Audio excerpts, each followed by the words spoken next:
ఆ విధముగా అత్యధిక దూరం నుండి అయినా మహాత్ముల ఆకర్షణ శక్తిని పొందగలమన్నది నిజం. ఎందుకంటే అది చాలా శక్తివంతమైనది. మీరు కళాకారులు కావాలంటే వారితో కలిసి వారి మధ్య జీవించాలి. కానీ ఆధ్యాత్మిక వ్యక్తుల నుండి మీరు ఆకర్షణ శక్తిని ఎంత దూరం నుండి అయినా పొందగలరు. అయితే అది ఇవ్వటానికి వారు ఆధ్యాత్మికంగా అభివృద్ధి చెంది ఉండాలి. మీకు దానిని స్వీకరించే గ్రహణ శక్తి ఉండాలి. రెండు పక్కల నుంచి ఉండాలి. ఇంకా స్వామిగా చెప్తారు కదా, ఫోన్లో మాట్లాడుకున్నట్టేనని. అటు ఉండాలి, ఇటు ఉండాలి. ఎప్పుడు ఉంటారు? తీవ్ర మోక్షేచ్ఛ ఉన్నప్పుడు ఉంటారు. ఆ గురువుతో అనుసంధానమై ఉన్నప్పుడు ఉంటారు. ఎప్పుడు ఇంక గురువే సర్వస్వంగా భావించి ఆ తీవ్ర మోక్షేచ్ఛ ఉన్న శిష్యుడికి ఎప్పుడు అదే ధ్యాస కదా ఉంటాడు. అంటే ఇంద్రియాలు, మనసు ఇవన్నీ ఇంకా బయట ఇప్పటి వరకు చెప్పుకొచ్చారు కదా, ఇది బాహ్య విషయాల మీద, ఆహార వ్యవహారాలంటే ఆహారం దగ్గర చెప్పారు, ఆరోగ్యం దగ్గర చెప్పారు, గుణాల దగ్గర చెప్పారు. ఆ పేరు చెప్పకుండా చెప్పారు ఇలా ఉండాలి అని. పేర్లు పెట్టలేదు కానీ చెప్పారు. అలా ఆచరించినప్పుడు అప్పుడు ఈ మనసు లౌకిక విషయాలు, ప్రపంచం వైపు విరమించుకుని తన ఆత్మ వైపు తిరుగుతుందన్నమాట. అంతర్ముఖం అవటం అంటారు కదా. అంతర్ముఖం అయినప్పుడు నిరంతరం గురువుతోనే ఉంటుందన్నమాట. ఇంకా ఆ గురువు ఎలా ఉన్నారో ఆ గురువు యొక్క లక్షణాలు శిష్యుడికి వచ్చేస్తాయి. గురువు చెప్పినట్లుగా ఆచరిస్తే గురువు అనుభవం ఏదైతే ఉందో శిష్యుడికి కూడా వస్తుంది. అప్పుడు అది వ్యాపకత్వంలో ఇది తెలుస్తుంది అన్నమాట. ఒక్కొక్కళ్ళు ఒక్కొక్క రకంగా చెప్తారు. దీని మీద సాధనలు, క్రియాయోగం వాళ్ళు ఒక రకం చెప్తారు, జ్ఞానయోగం ఒక రకం చెప్తుంది. అంతర్ముఖం అవటాన్ని వాళ్ళు చెప్పినట్లుగా కనుక ఆచరిస్తే ఆ అనుభవం వస్తుంది అన్నమాట.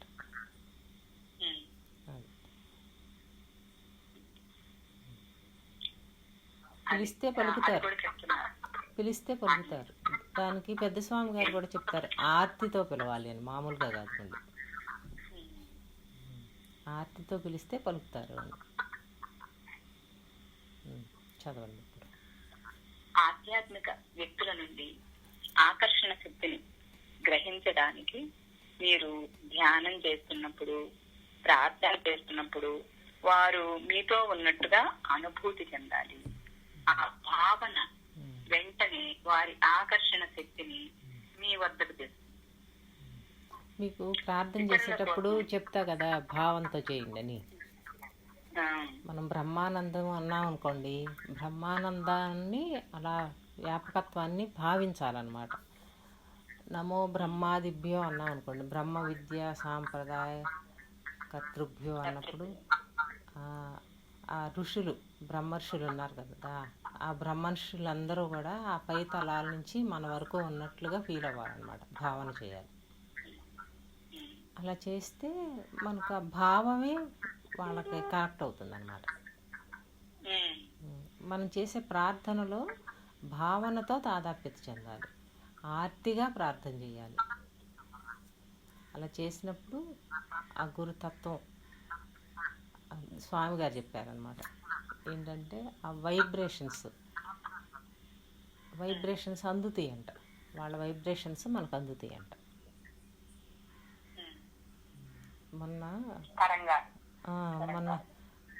మొన్న కనకదుర్గ గుడికి వెళ్ళినప్పుడు అక్కడ ఆ శక్తి పైన అట్లా దర్శనం అయిందని చెప్తాను స్వామి గారికి. ఎక్కడుంటే అక్కడున్న ఆ తరంగాలు, ఆయన వేరే భాషతో అన్నారు, అవి అందుతాయి అని చెప్పారు. ఎక్కడికి వెళ్తే అక్కడ ఆ క్షేత్రమే ఆ కానీ శక్తి కేంద్రం, క్షేత్రం కానీ మహాత్ములు కానీ అవన్నీ అందుతాయి అన్నమాట. అది అందరికీ సాధ్యమే.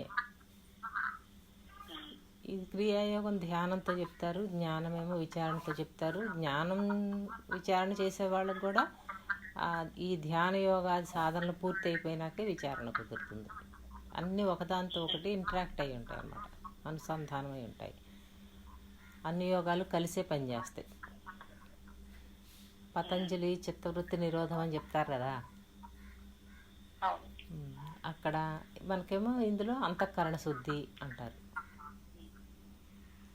ముముక్షత్వం, ఇవన్నీ ఎవరైతే కలిగి ఉన్నారో వాళ్ళు బహిర్ముఖం నుంచి అంతర్ముఖం అవుతారు.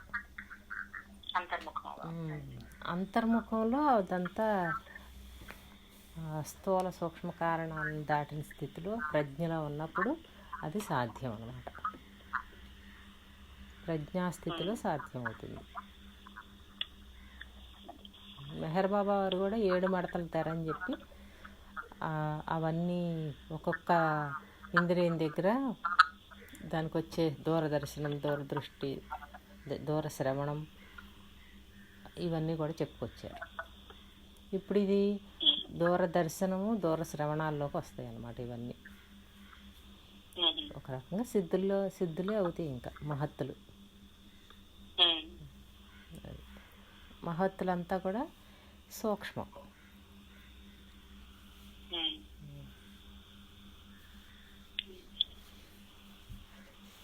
చదవండి. ఇతరుల కోసం నేను చేసే ప్రార్థన స్పందనలు ఉదయం 7 నుండి 11 గంటల మధ్య చాలా శక్తివంతంగా ఉంటాయి అని ఇక్కడ చిన్న టిప్పణి ఇచ్చారు. భగవంతునితో మధ్యవర్తిగా ఆయన సహాయం కోరిన వారి కోసం గురుదేవుడు ఆ సమయంలో ప్రత్యేక ప్రార్థనలు చేసేవారు, హీలింగ్ ప్రేయర్స్ అన్నమాట. ఆ స్పందనలు ఎళ్లవేళలా ఉంటాయి. కానీ ఈ సమయంలో మీరు నాతో అనుసృతిలో ఉంటే వాటిని ఇంకా ఎక్కువగా అనుభూతి పొందవచ్చు. మీరు ప్రార్థన చేస్తున్నప్పుడు నేను కూడా మీతో పాటు ప్రార్థిస్తున్నట్టుగా మానసిక చిత్రణ చేసుకోండి. అప్పుడు మీ ప్రార్థనా స్పందనల శక్తి బాగా బలోపేతం అవటం మీకు అనుభూతం అవుతుంది. మాకు రోజు స్వామి గారు చేస్తారు పొద్దుటే, రోజు ప్రార్థన. ఇప్పుడు యుక్తేశ్వర స్వామి అందరి కోసం ఎలా చేస్తున్నారని చెప్పారో అలా స్వామి గారు అందరి కోసం చేస్తున్నారని అనిపిస్తుంది.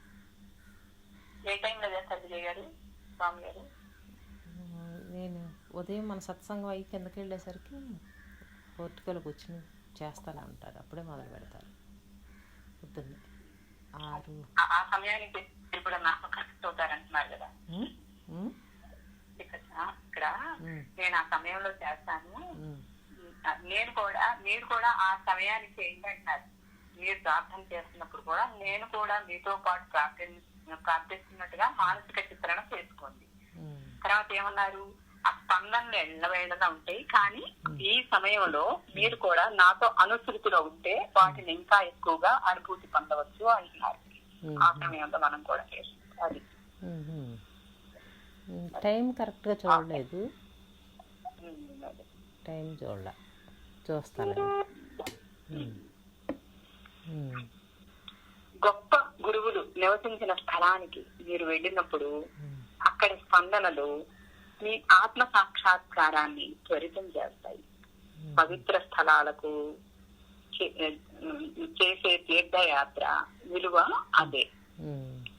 మీరు చెప్పారు కదా, నేను క్రీస్తు జన్మించిన పవిత్ర భూమికి వెళ్ళినప్పుడు నాకు గొప్ప ఉత్తేజము, గొప్ప జ్ఞానము కలిగాయి. కల్లోలితమైన ఆ భూమిలో యేసుక్రీస్తు ఒక గొప్ప కష్టకాలంలో అవతరించి తన ఆకర్షణ శక్తి ఎంత చెడునైనా అధిగమించగలదని నిరూపించాడు. ఆయన శరీరంలో ఉన్నంత ప్రబలంగానే ఇప్పటికీ ఆయన దివ్య స్పందనలు అక్కడ ఉన్నాయి. అనుసృతిలో ఉన్నవాళ్ళు అక్కడకు వెళ్ళినప్పుడు ఆయన సాన్నిధ్యాన్ని వారు అనుభూతి చెందగలరు. ముందుగా ధ్యానం చేసి తమను తాము సిద్ధం చేసుకోవాలి. ఇప్పుడు చెప్పింది అదే, దాన్ని అంతర్ముఖం అన్నాం. ధ్యానం చేసి సిద్ధం చేసుకోవటం అంటే ఇంకా మన అంతఃకరణలో బహిర్ముఖానికి సంబంధించిన ఆలోచనలు ఏమీ ఉండవు అన్నమాట. మనం ఇప్పుడు ప్రార్థన చేసి సత్సంగం మొదలుపెట్టామనుకోండి, అప్పుడు ఎక్కడ ఉంటాం? ఇంకా అప్పటి వరకు మనం బాహ్యంగా చేసిన వ్యవహారానికి సంబంధించిందంతా కూడా ఖాళీ అయిపోతుంది. రజోగుణం కదా వ్యవహారం అంతా, అదంతా కూడా నెమ్మదిస్తుంది. నెమ్మదించి ప్రార్థనలు అలవాటు అయ్యేసరికి ఏమవుతుందంటే అది చాలా వెంటనే, అంటే ఎంతోసేపు ప్రార్థన చేయని అవసరం లేకుండానే 1-2 సెకండ్లలోనే దృష్టి భ్రూమధ్యంలోకి వెళ్ళిపోతుంది అన్నమాట. అక్కడి నుంచి ఇక పైకి చూస్తుంది. ఆజ్ఞాచక్రం నుంచి పై స్థానం అంతా వ్యాపకం కాబట్టి అందుకే ఇప్పుడు సాగర్ స్వామి బ్రుకుట్లో ఉండటం అలవాటు చేసుకోండి అని చెప్తారు. ఆజ్ఞాచక్రం పైన అంతా కూడా శివస్థానం, అదంతా వ్యాపకత్వం. అక్కడ ఆ రిసీవింగ్ అనేది ఉంటుంది అన్నమాట. షిరిడి వెళ్తే నేను కూడా బాబా ఆ వీధుల్లో అలా నడిచాడని, ఈ వీధుల్లో ఇలా నడిచాడు అని అలా ఫీల్ అవుతా నడిచాను అన్నమాట. ఆ వీధుల్లో ఎలా నడిచాడు, ఇవన్నీ అట్లా తిరిగాడు బాబా అని ఫీల్ అవుతున్నట్లుగా నడిచాను. అది వాళ్ళకి ఆ చైతన్యానికి కనెక్ట్ అవుతుంది అన్నమాట, మనకు అనుసంధానం అవుతుంది. అది అటు ఇటు కబుర్లు చెప్పుకుంటా ఎంజాయ్ చేస్తా షికారుకి వెళ్ళినట్టు వెళ్ళామనుకోండి, ఇంకా అది ఉండదు. అది ఆ క్షేత్రానికి వెళ్ళినప్పుడు అలా వెళ్ళాలి. ఎందుకంటే అక్కడ ఆలోచన యొక్క భావం యొక్క అనుభూతి రెట్టింపు అవుతుంది. అక్కడ మహాత్ముల క్షేత్రాల్లో కానీ, మహాత్ములు ఉన్న చోట్ల కానీ ఆధ్యాత్మిక ఉన్నతి రెట్టింపు అవుతుంది. మనకు గ్రహణానికి, చంద్రగ్రహణం, సూర్యగ్రహణం ఇవి వచ్చినప్పుడు మనం ఏదన్నా మంత్రాలు అలాంటి ఉపాసనలు చేస్తే, ధ్యానం చేసిన అది ఎన్నో సంవత్సరాలు చేసిన ఫలితాన్ని ఇస్తుంది అంటారు కదా, కాలం.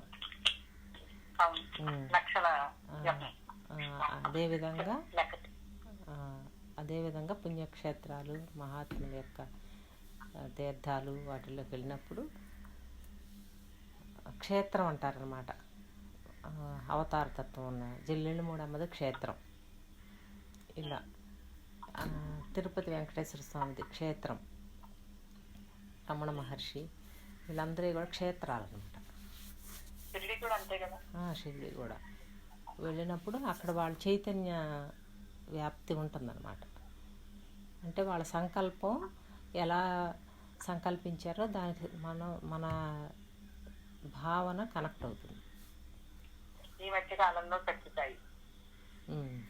షిరిడి బాబా వారిది ఎక్కిరాల భరద్వాజ్ గారు చెప్పారు కదా ఆయన అనుభవం. బాబా ముందు కూర్చుని ఆయన మనసు ఏం ఆలోచిస్తుంది ఇప్పుడు అని అనుకున్నారంట. అనుకోగానే ఆయనకు వెంటనే సర్వవ్యాపక చైతన్య అనుభవం, సచ్చిదానంద అనుభవం వచ్చేసిందండి. 5:30 గంటలు అలా సమాధిలో ఉండిపోయారంట ఆయన. అంటే ఇటు ఈయన తీసుకునే రిసీవింగ్ కెపాసిటీ అంత ఉంది. బాబా ఏమో ఎప్పుడు 700 సంవత్సరాల వరకు నా సమాధి నుండి మీతో మాట్లాడతానని బాబా చెప్పేశారు. ఆయన సంకల్పం, ఆయన ఆ సంకల్పం చేశారు కాబట్టి అది నెరవేరుతుంది అన్నమాట ఎవరికైనా. సాగర్ స్వామి ఎప్పుడు చెప్తారు, మీరు ఏదన్నా ఒక క్షేత్రానికి వెళ్ళారంటే మీకు ఏం అనుభూతి కలిగింది అని అడుగుతారు. మనం అలా ఉంటే కనుక మనకు అది తెలుస్తుంది. అవన్నీ ఇక్కడ అనుభవం అన్నమాట. సత్యనారాయణ స్వామి అన్నవరం వెళ్తే ఒక అనుభవం, జిల్లెళ్ళమూడి వెళ్తే ఒక అనుభవం, ఇలా మనకి అక్కడ వాళ్ళ యొక్క చైతన్యంతో ఈ చైతన్యం కనెక్ట్ అవుతుంది. అక్కడి నుంచి మనకు ఏదో ఒక స్ఫూరణ అందుతుంది. ఇంకోటి చెప్పారు సాగర్ స్వామి, అలాంటి ప్లేసుల్లోకి వెళ్ళినప్పుడు అన్యమైన ఆలోచనలు చేయకూడదని. ఎందుకంటే అవి కూడా శక్తివంతంగా బలపడతాయంట. అవి కూడా మంచి ఆలోచనలు ఉన్నతమైన ఆలోచనలు, ఆధ్యాత్మికకి సంబంధించిన ఆలోచనలు ఎలా అయితే వాటి యొక్క బలం, శక్తి పెరుగుతుందో అలా చెడు ఆలోచనలు కూడా శక్తివంతంగా బలపడతాయి. అందుకే జాగ్రత్తగా ఉండాలని చెప్తారు. పెద్దల దగ్గరికి వెళ్ళినప్పుడు జాగ్రత్తగా ఉండాలంట. క్షేత్రాలకు వెళ్ళినా వేరే ఆలోచన లేకుండా మనం ఏ క్షేత్రానికి వెళ్ళామో ఆ క్షేత్రానికి సంబంధించిన వారి యొక్క చైతన్యాన్ని భావన చేసుకుంటూ ఉండాలన్నమాట. అది అలా ఉండాలి. దేవాలయాలకు, క్షేత్రాలకు, సద్గురువుల దగ్గరికి వెళ్ళినప్పుడు అందుకే వాళ్ళ మహిమల్ని పొగడమంటారు. స్తోత్రాలు ఇవన్నీ ఎందుకు వచ్చినాయి? ఆ స్తోత్రం వాళ్ళ యొక్క మహత్తు, ఆ మహత్తుతో ఈ నేను భావన చెందుతుందన్నమాట. అప్పుడు అనుభూతి తెలుస్తుంది.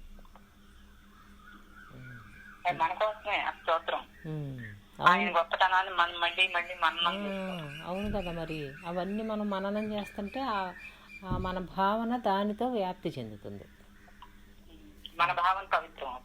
ఆ చైతన్యంతో కలుస్తుంది. అదే ఇప్పుడు చెప్పేది.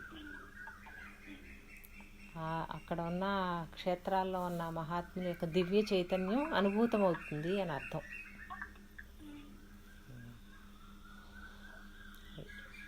మనం సరి అయిన సాధనలో ఉన్నప్పుడు ఏకాగ్రత అనేది ఆటోమేటిక్గా వచ్చేస్తుంది. అక్కడ క్షేత్రాలకు వెళ్ళినప్పుడు మనసు ఆగిపోతుంది. మనసు ఆగిపోయిన స్థితిలో వారి యొక్క చైతన్యంతో అనుసంధానం అవుతుంది. ఇప్పుడు చేసిన సాధనలు కానీ ఆచరణలు కానీ అన్నీ కూడా ఈ మనసుని ఆగేటందుకేనమాట. మనసు ఆగాక ఇంకా మనం అక్కడ చేయాల్సిందేమి ఉండదు, అలా ఉండటమే. క్షేత్ర దర్శనాలు అవుతాయి అన్నమాట. ఆ అనుభూతి చెందుతాం. నేను ఎక్కువ వెళ్ళలేదు. వెళ్ళింది తిరుపతి ఒకటి, అన్నవరం క్షేత్రం ఒకటి, షిరిడి, ఈ మధ్యకాలంలో జిల్లెడుమూడి. కనకదుర్గమ్మ గుడికి అంతకుముందు వెళ్ళాను కానీ అప్పుడేం అనిపించలే. మొన్న సాగర్ స్వామి వాళ్ళ బాబు పెళ్ళికి వెళ్ళినప్పుడే వచ్చిందనమాట దర్శనం అక్కడ.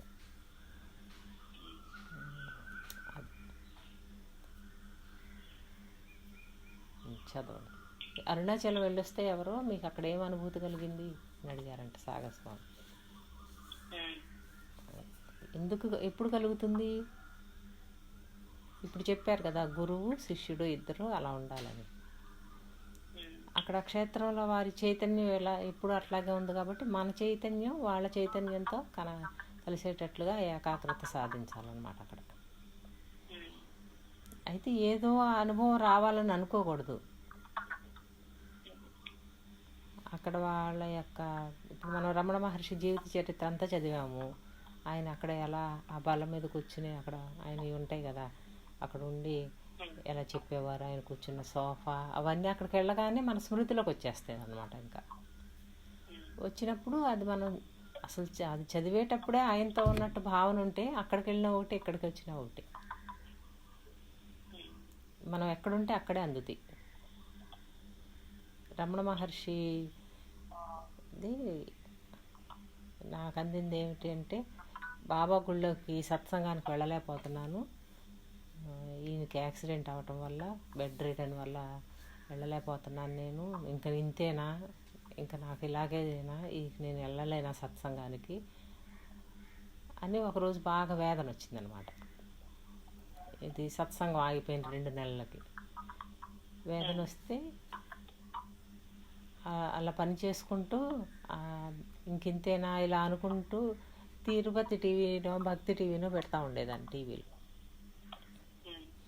పని చేసుకుంటూ ఇలా హాల్లోకి వచ్చేసరికి అప్పుడు రమణ మహర్షి అరుణాచల జ్యోతికి చాలామంది జ్యోతి దర్శనానికి వెళ్తారంట. ఆ సమయంలో చాలా విపరీతమైన రద్దీతో ఉంటుందంట. అప్పుడు రమణ మహర్షి కూడా వెళ్ళకుండా లోపలే ఉండిపోతారంట. అప్పుడు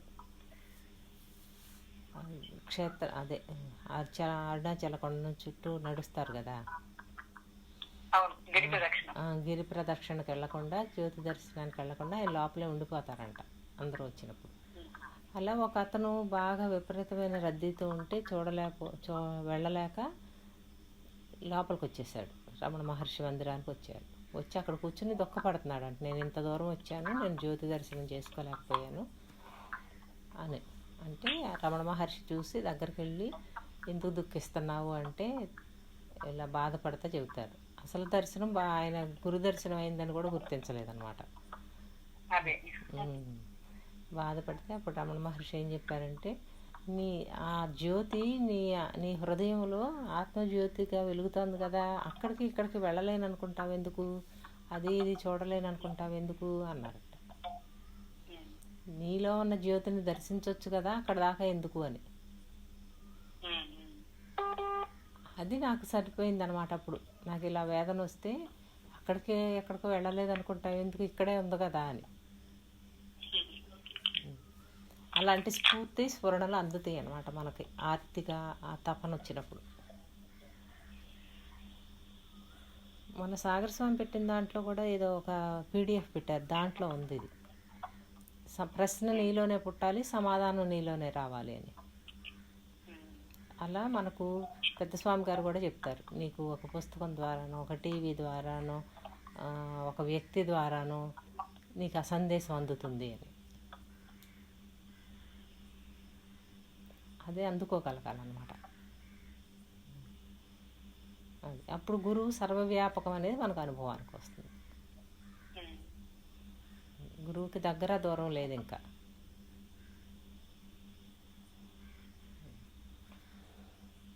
అది గురువుతో మానసిక ఆశ్రయం సాధించటువంటి. చదవండి. మీ సమయాన్ని వివేకంతో ఉపయోగించండి. చాలా మంది సమయాన్ని నిరుపయోగమైన విషయాలతో గడుపుతారు. ప్రతిరోజు ఏదో ఒక యోగ్యమైన పని చేయడానికి ప్రయత్నించండి. అప్పుడు జీవితం సార్థకమయ్యేలా మీ వంతు సేవ చేశామన్న భావన ఉంటుంది. ప్రతిరోజు చేయలేము అనుకున్నది ఏదో ఒకటి సాధించటం వల్ల గొప్ప ఆకర్షణ శక్తి పెంపొందుతుంది. అంటే మొట్టమొదటి చెప్పిన పదం గుర్తుపెట్టుకోవాలి. ఏం చెప్పారు? వివేకము.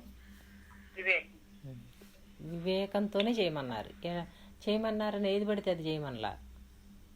కొత్త నేర్చుకోవడం అంటే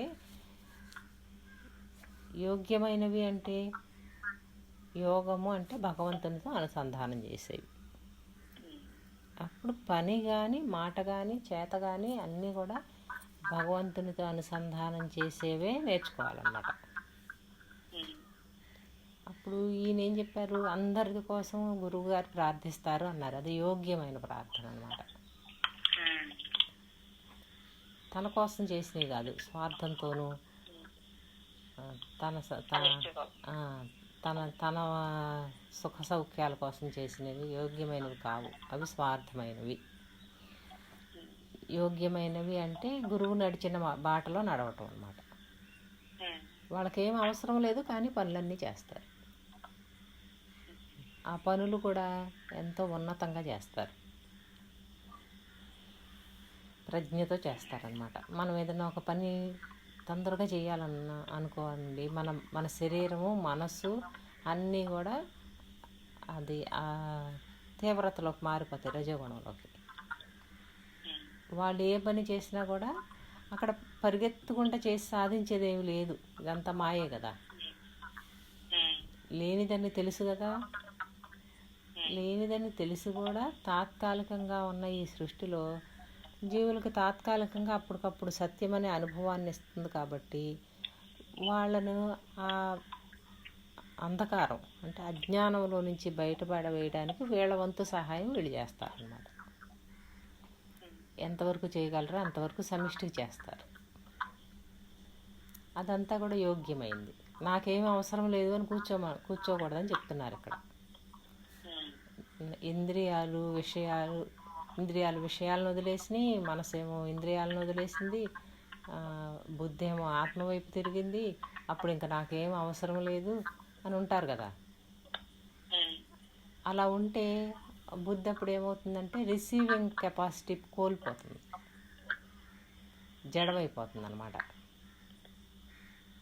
అక్కడితో ఆగిపోతే జడమవుతుంది. జడమే తమో గుణం, మళ్ళీ తమో గుణంలో పడిపోతుంది. అందుకని దానికి యోగ మార్గంలోనేమో అందరి కోసం సామూహిక ప్రార్థనలు, ధ్యానాలు, నిష్కామ కర్మ, నిస్వార్థ సేవ ఇవన్నీ చెప్పారు. మన జ్ఞానంలో కూడా చెప్పారు. దైవీ అర్పణ భావన, సహనం, త్యాగం, ఓర్పు, దివ్యత్వ లక్షణాలు ఇవన్నీ చెప్పారు. ఖాళీగా ఉండకూడదన్నమాట. తిరిగి భగవంతుని కోసం చేయాలి. యోగానంద గారు కూడా చెప్పారు, ప్రభు నేను ఇంకా నీకేం చేయాలి అని భగవంతునితో మాట్లాడుతూ చేస్తాడంట ఆయన. ఇంకేం చేయాలి నీకు, ఇంకేం చేస్తే ఆయన సంతోషపడతారు అన్నట్లుగా. ఇప్పుడు భగవంతుని కోసమే పనిచేసేవాళ్ళు, భగవంతుని కొరకే ప్రార్థన చేసేవాళ్ళు ఎవరుంటారు? నాకేం అవసరం లేదు కానీ భగవంతుని కోసం అన్నీ చేస్తారు. భగవంతుడు అంటేనే ఈ సృష్టి. జ్ఞానంలో కూడా ఇదంతా లేనిది అని తీసుకెళ్ళినా మళ్ళీ తిరిగి దీనికోసం పని చేయమనే చెప్తున్నారు గురువులు కూడా. ఖాళీగా ఉండకూడదు అన్నమాట. భగవంతుని కోసం పని చేయటం అంటే వివేకంతో యుక్తియుక్తంగా చేయటం. ప్రకృతికి హానికారం కాకూడదు, ఇతరులకు హాని కాకూడదు. తలపుల్లో, మాటల్లో, చేతల్లో కూడా ఎవరిని ఏమీ విమర్శించకూడదు. మనం అనుకుంటాం పైకి ఏమీ అనలేదుగా అనుకుంటాం, లోపల పళ్ళు నూరుకుంటాం. అప్పుడు దానివల్ల ఏం ప్రయోజనం ఉండదు, అది సాధన కాదు. లోపల తలపుల్లో కూడా, సూక్ష్మంలో కూడా ఎలాంటి నెగటివ్ వ్యతిరేక స్పందనలు ఉండకూడదు ఎవరి పట్ల కూడా. అప్పుడు మన చుట్టూ ఉన్న వాయుమండలం అంతా కూడా శుద్ధమవుతుంది. ఆ చుట్టూ ఆ పరిధంతా కూడా ఆర వ్యాపిస్తుంది అన్నమాట. అలా ఉండగా అలా చేస్తే అప్పుడు ఈయన చెప్పినవన్నీ కూడా మనకు అనుభూతం అవుతాయి. అందాక అనుభవానికి రావు. అది కూడా ఒక రకమైన ఇంద్రజాలం లాగా అనిపిస్తుంది. మనకి ఎక్కడ వస్తాయి ఇవన్నీ అనిపిస్తుంది. మహాత్ములు చెప్పినట్లుగా ఆచరిస్తే ఆ దివ్యత్వం, వ్యాపకత్వం అనుభూతి చెందుతాం. ఇప్పుడు పిల్లలు ఉన్నారనుకోండి, వాళ్ళకి భగవంతుడు అంటే ఎవరు అని చెప్తే విగ్రహాన్ని చూపిస్తేనేమో విగ్రహం భగవంతుడు ఎలా అవుతాడు అని అంటారు. ఇప్పుడు తెలివి ఎక్కువైపోయింది కదా. వెనకటి కాలంలో తల్లిదండ్రులు దేవాలయానికి తీసుకెళ్ళినా, పూజలు చేయించినా వాళ్ళతో పాటు ఏ ఆలోచన లేకుండా విగ్రహమే భగవంతుడిని చేసేసేవాళ్ళు, ప్రశ్నించేవాళ్ళు కాదు. అది తిరిగి వాళ్ళకు ఆ భగవంతుని పరిచయం చేయటం అనేది మన మహర్షులు పెట్టిన సూత్రం అన్నమాట. అది అందుకని వాళ్ళల్లో అది ముద్ర పడిపోయేది. చిన్నప్పటి నుంచి ఏది నేర్పామో అదే సంస్కారం. ఇప్పుడు పిల్లలు ఎందుకు అని అడుగుతున్నారు, తెలివి పెరిగింది. భగవంతుడు అంటే ఏంటి, అసలు భగవంతుడు అది విగ్రహం భగవంతుడు ఎలా అవుతుంది అని అంటున్నారు. అన్నప్పుడు అప్పుడు దివ్య సంకల్పమే భగవంతుడని వాళ్ళకి ఇలా సైన్స్తోనూ వాళ్ళకి ప్రూఫ్తోనూ చెప్పాలన్నమాట. అది కూడా వాళ్ళు ఆచరిస్తే అవుతుంది. దీన్ని ఈ విషయ సంబంధమైన ఆనందాన్ని వదిలిపెట్టి అక్కడ ఏదో ఒక దివ్యానందం ఉంది, ఇది వదిలితే అది అని చెప్తుంటే అదేమో తెలియటం లేదు, ఇది వదిలేస్తే ఎట్లా అని వాళ్ళకి ప్రశ్న అనమాట. ఇలాంటి ప్రశ్నలన్నీ బాగా వస్తాయి ఇప్పుడు పిల్లలకి. అందుకని వాళ్ళు దాన్ని సైన్స్తో రుజువు చేస్తున్నారు. ఇప్పుడు సాగర స్వామి చెప్పేదంతా అదే కదా, అంతరిక్షం అవన్నీ చెప్పుకుంటూ ఉంటారు. ఎందుకంటే వాటితో అవైతే తెలుస్తుందిగా, ప్రూఫ్ తెలుస్తుందిగా. అనంత శక్తి అన్నాం అనుకోండి, ఆ శక్తి ఆ గ్రహాలను ఎలా పట్టి ఉంచింది? సూర్యశక్తి తన నుండి పోకుండా తన చుట్టూ ఎలా తిరుపుతుంది ఆర్బిట్లో, ఆ శక్తిని భగవంతుడు అని చెప్తారు. అక్కడ అలా నిలపగలిగిన తెలివిని ఆ సూర్యుని యొక్క తేజస్సే భగవంతుడు అని చెప్తారు. దానిని తీసుకొచ్చి మళ్ళీ వీళ్ళకి కూడా చూపించాలి. నీలో ఉన్న ఇంద్రియాలు వీటన్నిటినీ నిన్నే సాగర స్వామి చెప్పిన దాంట్లో వచ్చిందనమాట. సూర్యుడు ఎలా అయితే ఆ గ్రహాలను పట్టి ఉంచాడో మన ఇంద్రియాలన్నిటినీ కూడా మన చైతన్యం పట్టి ఉంచింది. ఎప్పుడైతే ఈ చైతన్యం దీని నుంచి తప్పుకుందో వీటి యొక్క పటత్వం అంతా పోయిందన్నమాట. పట్టి ఉంచడం అంటే ఒకదాంతో ఒకటి ఇంటర్లింక్ అనమాట, లోపల కనెక్షన్. చైతన్యం ఎట్లా అయితే మన ఇంద్రియాలని 24 తత్వాలను ఒకదాంతో ఒకటి అనుసంధానం చేయించి నడుపుతుందో తన పరిధిలో అట్టి పెట్టుకుని, ఎప్పుడైతే ఇందులోంచి నేను తప్పుకుందో అప్పుడు ఆ లింక్ తెగిపోయింది. తెగిపోయి అది జడమైపోయింది. అదే బ్రహ్మాండంలోనూ అదే ఉంది, పిండాండంలోనూ అదే ఉంది. అలాగే ఇప్పుడు ఆ చైతన్యం ఎలా అయితే వీటన్నిటితో అనుసంధాన పడిందో అదే చైతన్యం సర్వముతోనూ అనుసంధాన పడగలదు. అది వ్యాపకం, అపరిమితం. కానీ ఆ పక్క చూడట్లా మనం. ఈ పక్క కూడా వీటితో మనం అనుసంధానమై ఉన్నామని చూడట్లా, అదే మనం అయిపోయాం. అనుసంధానమై ఉన్నాము అన్నప్పుడు మన బాడీ మనకు పనిముట్టు అవుతుంది. ఉదయం లేవాలంటే లేపుకుంటుంది, అన్నీ ఏదైనా చేయగలుగుతుంది, సమర్థత వస్తుంది అనమాట.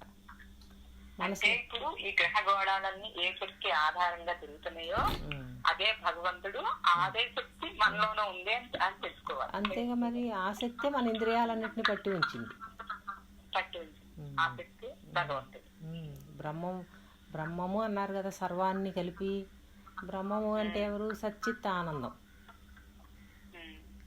ఆ సత్ అనే ఉనికి, చిత్ అనే వ్యాపకం, అందులో ఉన్న శక్తి, ఈ చిత్తి దగ్గరే ఉంది శక్తి, వ్యాపకం అన్ని. స్వభావం, ఆనందం అనే స్వభావం, ఇదన్నిటిని కలిపి ఉంచింది అనమాట. ఈ ఆనందం లింక్ తెగొట్టామనుకోండి, అప్పుడు మనసు ఇంద్రియాల వైపు పోదు, దానికి ఇంకా ఆనందం ఒకటి అవసరంలా. ఆత్మ వైపు తిరిగిందనుకోండి, ఆ లింక్ తెగిపోతుంది. అలా చైతన్యం, జ్ఞానం దగ్గర తెలివి, ప్రజ్ఞ అనమాట. చైతన్యం అంటే శక్తి, జ్ఞానం, అక్కడ రెండు పనిచేస్తాయి. ఆ సత్తు దగ్గరికి వెళ్ళేసరికి శక్తి స్వరూపం అవుతుంది, జ్ఞానం స్వరూపం అవుతుంది. అక్కడ అవ్యవహారం. చిత్ అనే ప్రకాశం దగ్గరే ఈ వ్యవహారం అంతా. శక్తి జ్ఞానం అంటే ఇచ్ఛా జ్ఞాన క్రియాశక్తుల యొక్క వ్యవహారం అంతా కూడా చిత్ అనే ప్రకాశం నుండి సృష్టిలోకి వ్యాపిస్తుంది. ఇప్పుడు దానిని ఆధారం చేసుకుని మనం గురువుతో అనుసంధానం అవ్వాలన్నమాట. సద్గురువుతో అనుసంధానం అవ్వాలంటే చైతన్య వ్యాపకత్వంలోకి రావాలి, అంటే ప్రకాశం దగ్గరికి రావాలన్నమాట. తెలుసుకునే తెలివి ప్రకాశం అంటే వస్తే అదే అటు కలుపుతుంది.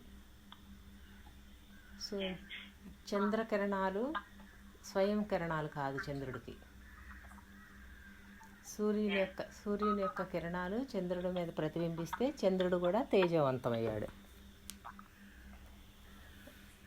ఇప్పుడు ఆ తేజవంతమైన చంద్రకిరణాలు ఎక్కడివి, నాకు ఈ ప్రకాశం ఎక్కడిది అని చంద్రుడికి ప్రశ్న వచ్చింది అనుకోండి. చూస్తే అప్పుడు దేన్ని ఆధారం చేసుకుంటూ గుర్తించాలి? తను గుర్తించాలంటే తన మీద ఉన్న ప్రకాశాన్ని ఆధారం చేసుకుంటూ గుర్తించాలి. ఇప్పుడు ఈ ప్రకాశం ఎక్కడిది అని ప్రకాశాన్ని పట్టుకున్నాడు అనుకోండి, ప్రకాశం ఎక్కడికి చేరుస్తుంది? మూలస్థానం. ఇప్పుడు తన ప్రకాశానికి ఆధారమైన మూలస్థానం సూర్యుడు అని అక్కడ చేరాడు అనమాట చంద్రుడు. తన మూలాన్ని కనుక్కున్నాడు, తనకు ఆధారం సూర్యుడు అని. అదేవిధంగా మన మనసుకు అధిష్టాన దేవత ఎవరు? చంద్రుడు. చంద్రుడి దగ్గర ఉంటే బ్రహ్మాండం ఎలా తెలిసిందో మనం కూడా మన మనసుకి ఈ చైతన్యం ఎక్కడి నుంచి వచ్చింది, ఈ మనసుకి శక్తి ఎక్కడి నుంచి వచ్చింది అని మనసు యొక్క శక్తిని, జ్ఞానాన్ని గుర్తించామనుకోండి, ఎక్కడికి చేరుతాం? నేనులోకి చేరుతాం. అంతే కదా. అదే కదా మనకు పంచకోశాల విచారణ చెప్పేది. ఏది దేనిని నడుపుతుంది, ఏది దేనిని నడుపుతోంది అని చూస్తే, దేనికి ఏది ఆధారం అని చూస్తే, స్థూల శరీరానికి ప్రాణం ఆధారం, ప్రాణానికి మనసు ఆధారం, మనసుకు బుద్ధి ఆధారం, బుద్ధికి ప్రజ్ఞ ఆధారం. ఇప్పుడు ఇలా చూస్తే ఏమైంది? మూలం దగ్గరికి చేరింది. మూలం దగ్గర చేరినప్పుడు అక్కడ నేను నుండి వీటన్నిటికీ కూడా ఆ శక్తి జ్ఞానం అందుతోందన్నమాట. చంద్రునికి కనుక సూర్యప్రకాశం అందినట్లు చంద్రుని యొక్క సూర్యుని యొక్క ప్రకాశంతో చంద్రుడు ప్రకాశవంతమైనప్పుడు చంద్రుడిలో 16 కళలు వచ్చినాయి. షోడశ కళలు అంటారు.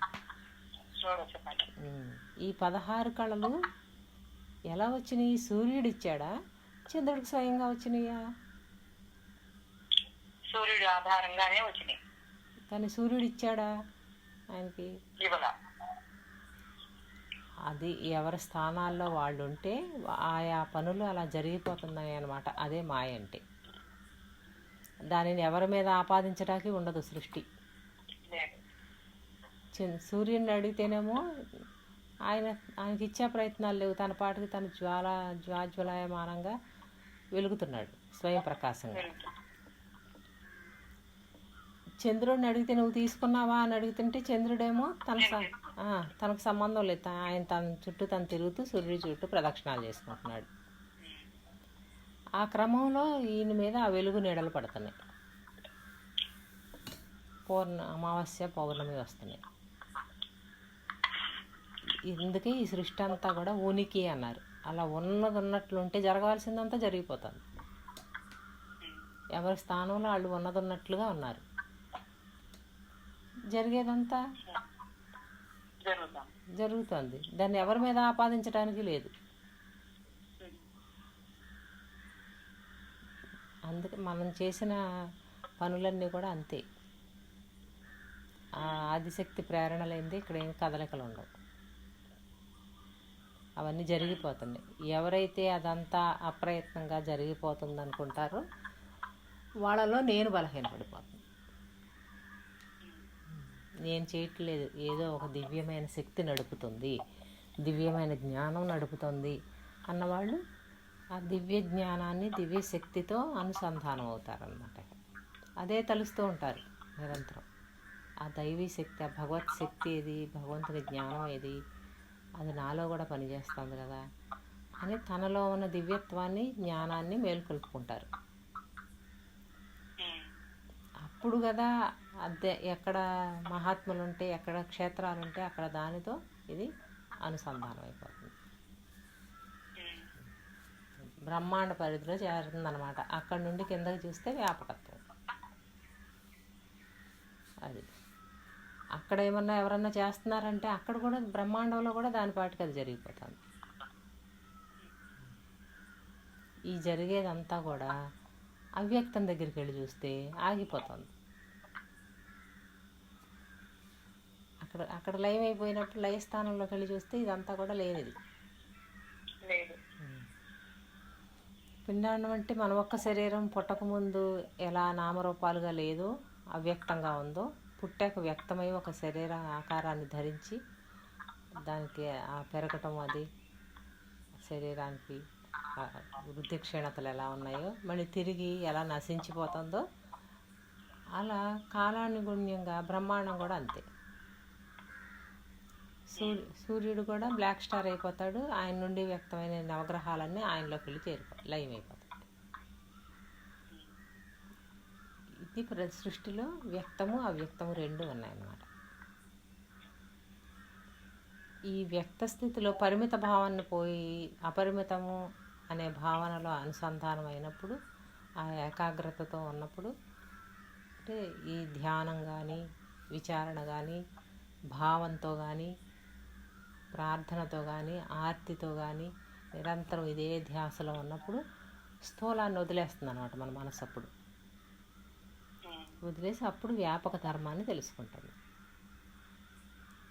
అప్పుడు వస్తుందన్నమాట ఏ క్షేత్రంలోకి వెళ్తే ఆ క్షేత్రం యొక్క దర్శనం అవ్వటం, సద్గురువుల దర్శనాలు, అవన్నీ ఆ శరీరం.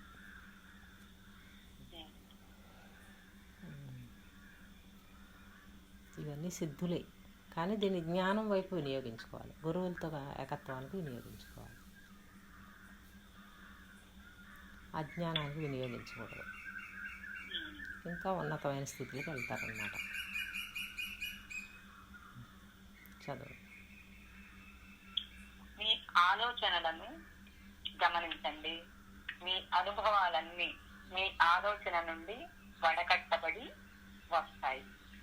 మీ భావాలతో సహవాసమే మిమ్మల్ని ఉద్ధరించగలదు, లేక అధోగతి పట్టించగలదు.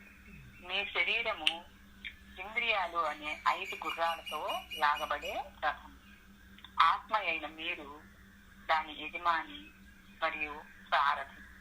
మనస్సు అనే కళ్ళెముతో ఆ గుర్రాలను అదుపు చేస్తే తప్ప రథము నియంత్రణ తప్పి రోగము, దుఃఖము, అజ్ఞానము అనే గోతులలో పడుతుంది.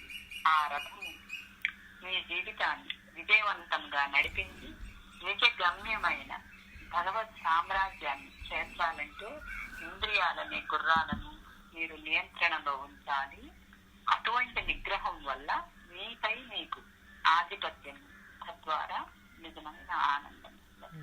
భగవద్గీతలో కృష్ణ పరమాత్మ చెప్పారు. అవి చెప్పినట్లు ఈ సేవ చెప్పండి. అదే ఆత్మానం రథినం అని ఒక శ్లోకం. అంటే ఇంద్రియాలన్నీ కూడా ఎవరికైతే స్వాధీనంలో ఉంటాయో, అదుపులో ఉంటాయో, వాళ్ళ మనసు భగవంతునితో అనుసంధానమై ఉంటుంది అన్నమాట. మనసు ఎప్పుడైతే ఇంద్రియాలతో, విషయాలతో అనుసంధానమైందో వాళ్ళ మనసు అప్పుడు వివేకాన్ని కోల్పోతుంది. అంటే అవి చెప్పినట్లుగా తిరుగుతుంది అన్నమాట. ఇంకా ఇంద్రియాలు తినమన్నట్టు తిరుగుతుంది, ఇంద్రియాలు కోరినట్లుగా చేస్తుంది. దానిని మనసుతో నియంత్రించాలంటే మనసుకి ఎంత శక్తి కావాలి? అందుకు ధ్యానం, అందుకు సమస్థితి ప్రాణాయామం. మనసు ఆ బలం కోల్పోయిందనమాట, బలహీనపడిపోయింది. ఇంద్రియ వ్యామోహంలో అదే సుఖము, అదే ఆనందం అనుకుంటాను.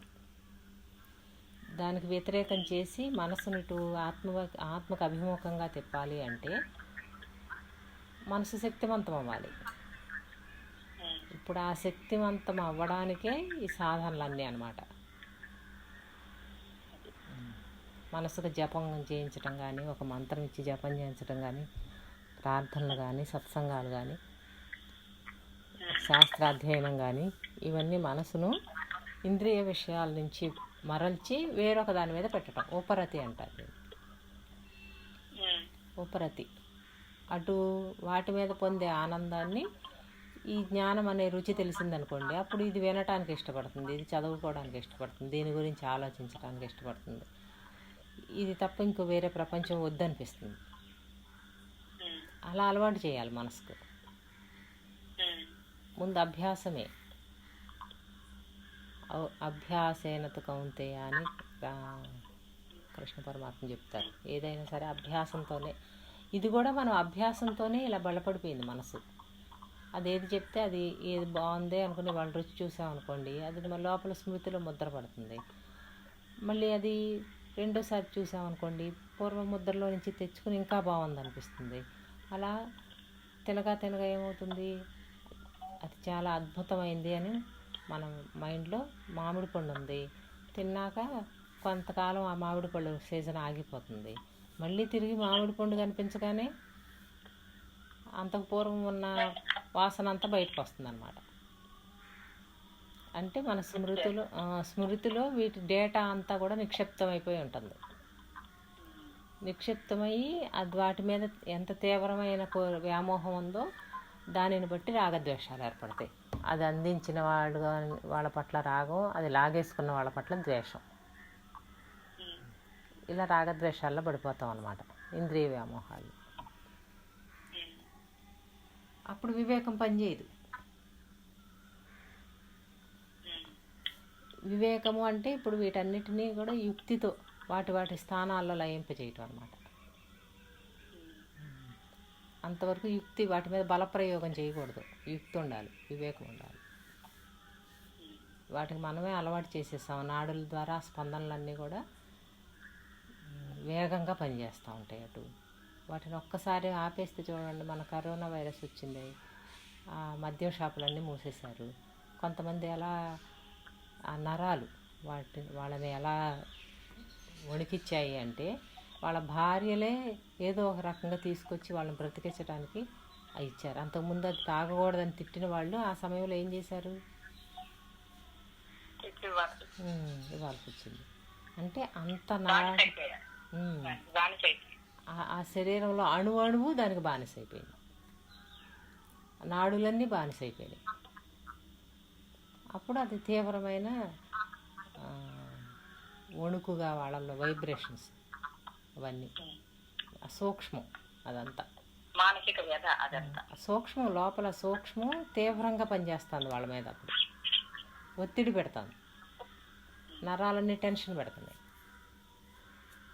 దాన్ని అతన్ని తట్టుకోలేడు, ఎందుకంటే దానికి అలా అలవాటు చేసేసాడు. నేను బానిస అయిపోయింది వాటికి. అలా మనం మామూలు ఇవి కూడా అంతే, ఏది అలవాటు చేస్తే అదే అలవాటు దేహం నేను అని అలవాటు చేశాం కొన్ని జన్మలుగా. ఇప్పుడు దేహం లేకపోతే నేను లేను అనే భావంలోకి వెళ్ళిపోయింది మనసు. ఆత్మ వైపు చూడట్లా.